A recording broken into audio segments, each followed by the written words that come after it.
Hello, my name is Anna and I love trying vintage recipes. So today I'm trying a recipe for great pumpkin cookies from 1969. Today's recipe comes to us from the Peanuts Cookbook, and I will talk more about this book a little bit later. This one is a viewer request from Veggie Vamp. She mentioned this in my community tab a few months ago, and I've wanted this cookbook for quite some time, so I did manage to find a copy on Etsy. I've seen recipes online for this cookie that start basically the same way as the one in this book, but then they add chocolate chips. I'm gonna be following the original recipe from this book. October is in full swing, and there's definitely a little bit of a chill in the air. I am wearing an actual sweater, so I think today is the perfect day to bake some cookies. So there is my recipe for great pumpkin cookies. As usual, I am cutting this recipe in half, but I will have the full recipe listed in the description down below. Mix sugar, shortening, eggs, and pumpkin thoroughly. So that is brown sugar. And then I have my shortening. I typically use butter when I make cookies. This does indicate shortening. So I am using shortening, and I love using the Crisco sticks. I'll pop in a photo if you don't know what those look like, but they're super easy to measure. You just kind of cut off what you need, and then you don't have to scoop out of a big container. So I don't use a ton of shortening, and buying it like that is just a lot easier for me. Okay, so sugar, shortening, egg. It says eggs, but I'm doing egg because I'm cutting the recipe in half. Just one. Pumpkin. So this is solid pack pumpkin from a can. This is not pumpkin pie filling. They are not the same.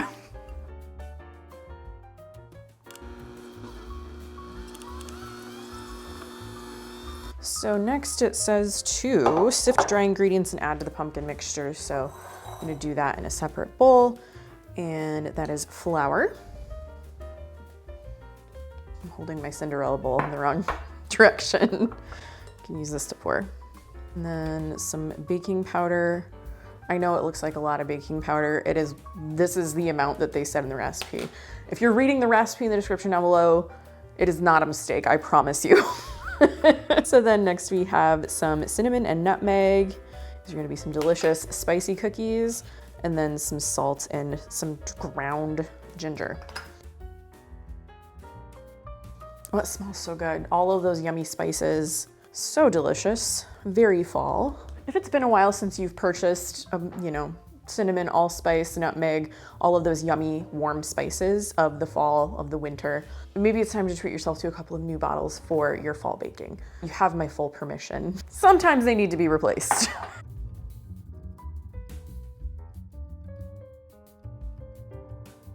The original recipe, it says it makes 6 dozen cookies, and granted, they are small cookies. You drop them by the teaspoonful of dough onto your baking sheets. Even at that size, I don't want 6 dozen. That's why I cut this recipe in half. I may also experiment with scooping some cookie dough for the freezer, because I love doing that with like chocolate chip cookie dough and then baking it off when I want it. Add your raisins and your pecans. So I have some just regular old raisins and some chopped pecans.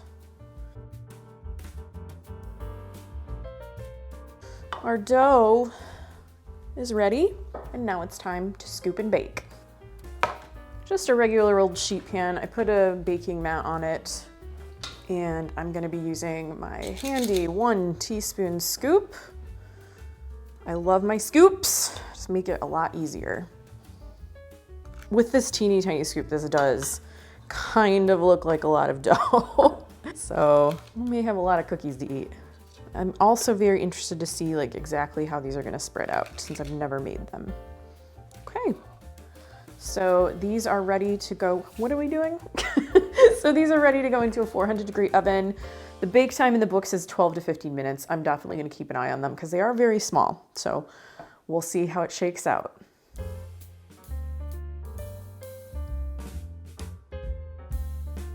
Today's recipe comes to us from the Peanuts Cookbook. This book was originally published in 1969 in a hardcover edition. I happen to have the 3rd printing from 1970 in a softcover edition. I've wanted this book for quite some time, and I specifically purchased it for these great pumpkin cookies. Little did I know that the original print, the hardcover edition, had some different recipes in it. Luckily though, when I received this book, it did have the pumpkin cookies that I wanted to make in it, so okay. I've seen copies of the original hardcover edition that have been quite expensive, and it's a pretty small cookbook. I think the original one had like less than 50 recipes, and I've seen it go for something like $35 to $50, depending on the condition. This one is not in the best condition.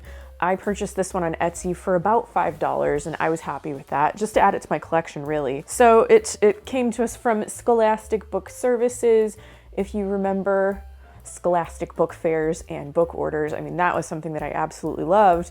And without people actually knowing that I was going to be cooking from this book, I have had several viewers who have mentioned this book and mentioned getting it when they were a kid from Scholastic. So that is very special. And I'm just, you know, I'm sitting over here knowing that I'm gonna be making this recipe, just kind of giggling in the background when I see those comments. This book has recipes, but it also has comic strips. So we have on the back this very cute comic strip with Snoopy and Charlie Brown. All the world loves a good cook. It's likely that you have seen the Peanuts comic strip before, or maybe you have watched one of the holiday specials. I have a controversial opinion on those specials. I think I own the Halloween special, the Christmas special, the Thanksgiving special, maybe the Easter one. It's like a little box set. When you ask people like which of those specials is your favorite, if they're familiar with them and if they like them, I think it's pretty common for people to say the Christmas special or maybe the Halloween one. My personal favorite Peanuts holiday special is the Thanksgiving special. I know I'm a big weirdo. I can't not love it. I'm gonna give you some spoilers here, but the special has been out for a long time, so if you haven't seen it, proceed at your own risk. But the premise is Peppermint Patty basically invites herself over to Charlie Brown's house for Thanksgiving dinner, and Charlie Brown is a child. Like, these are all children, and there's never any adults around. So Charlie Brown doesn't know how to make a Thanksgiving dinner. He enlists Snoopy and Woodstock to help him. And Linus, you know, Linus is always very wise, although he is like one of the youngest Peanuts gang. And he enlists all their help, and they end up making popcorn and toast because that's all they know how to make. So they make a feast of popcorn and toast for Thanksgiving. Someday I would love to do that. You know, invite some unsuspecting people over, feed them popcorn and toast, or pretend to. Yeah, I don't know. That one is just my absolute favorite, but I really love the Halloween one and the Christmas one too. I think they're all a lot of fun. They have a little page of safety rules. I don't think that this appeared in the original hardcover. I'm not sure. I've seen a flip through of that book. Of course, I don't own that hardcover one, so I'm not absolutely sure. They even have a recipe for Snoopy's steak tartare.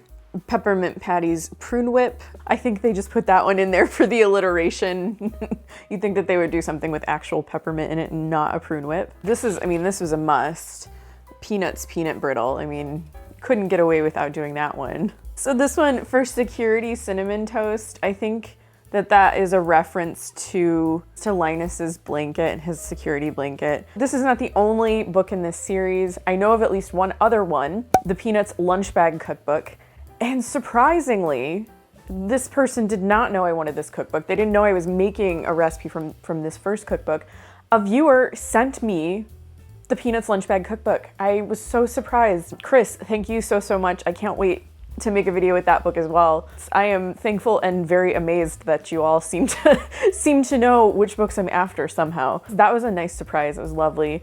Thank you again. Did you ever buy or collect cookbooks when you were a kid? I mean, I started early. I do still have a pretty sizable collection of children's, like specifically children's cookbooks. Some of them, the recipes are so simple, it doesn't really seem like a recipe. I think the ones in here though, like they are real recipes. I've seen children's cookbooks where it tells you how to make canned soup, and that's very important. I think, you know, kids should learn how to make those things. But this one is like, you know, Franklin's jam tarts. So it actually shows you how to make little tarts and bake them and fill them and everything. So, you know, the recipes in kids' cookbooks can really range, but this one actually there's actual cooking involved, I guess you could say, in a lot of these. Sally's scrambled eggs with or without stewed tomatoes. You know, everybody should learn how to scramble an egg, I think. There's one for Frida's French toast, Divine Divinity, Linus's lemon pineapple carrot salad. Yes, it has gelatin in it.